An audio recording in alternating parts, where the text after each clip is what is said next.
मैं चाहूंगा अवैस भाई के इश्क के रंग में रंग जाएं जब अफकार। सैयद हुसैन अली अदीब रायपुरी का वो कलाम के जो बहर तवील में है, हम चाहेंगे कि कुछ उसके अशार।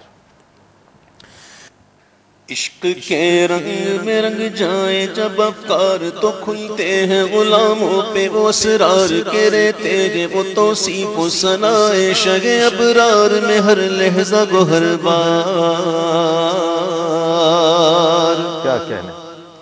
इश्क के रंग में रंग जाए जब अफकार तो खुलते हैं गुलामों पे वो असरार के रहते हैं वो तौसीफ व सनाए शगे अबरार में हर लहजा को हर बार। वरना वो सईद अली नसबी हाँ वही उम्मी लक़बी हाशमियो मुत्तलबियो अरबियो क़रशियो मदनी और कहाँ हमसे गुनहगार। इश्क के रंग में रंग जाओ मेरे यार। आरज़ू ये है कि वो क़ल्ब मुअत्तर व मुतागर व मुनव्वर व मुसफ़्फ़ा व मुजल्ला दुरे आला जो नजर आए कहीं जलवाए रूए शहे अबरार।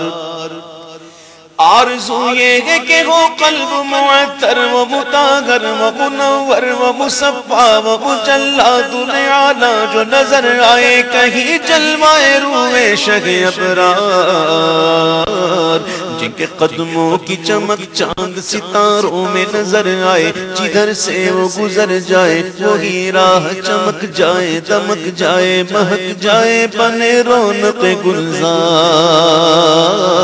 जिनके कदमों की चमक चांद सितारों में नजर आए जिधर से वो गुजर जाए वही राह चमक जाए दमक जाए महक जाए बने रौनक गुलजार। इश्क के रंग में रंग जाओ मेरे यार। बोलो ना इश्क के रंग में रंग जाओ मेरे यार। क्या कहना। नाज़रीन मोहतरम, सनाए रसूल सल्लल्लाहु अलैहि वसल्लम की खुशबू इसी तरह फैलती रहेगी इंशाअल्लाह। इस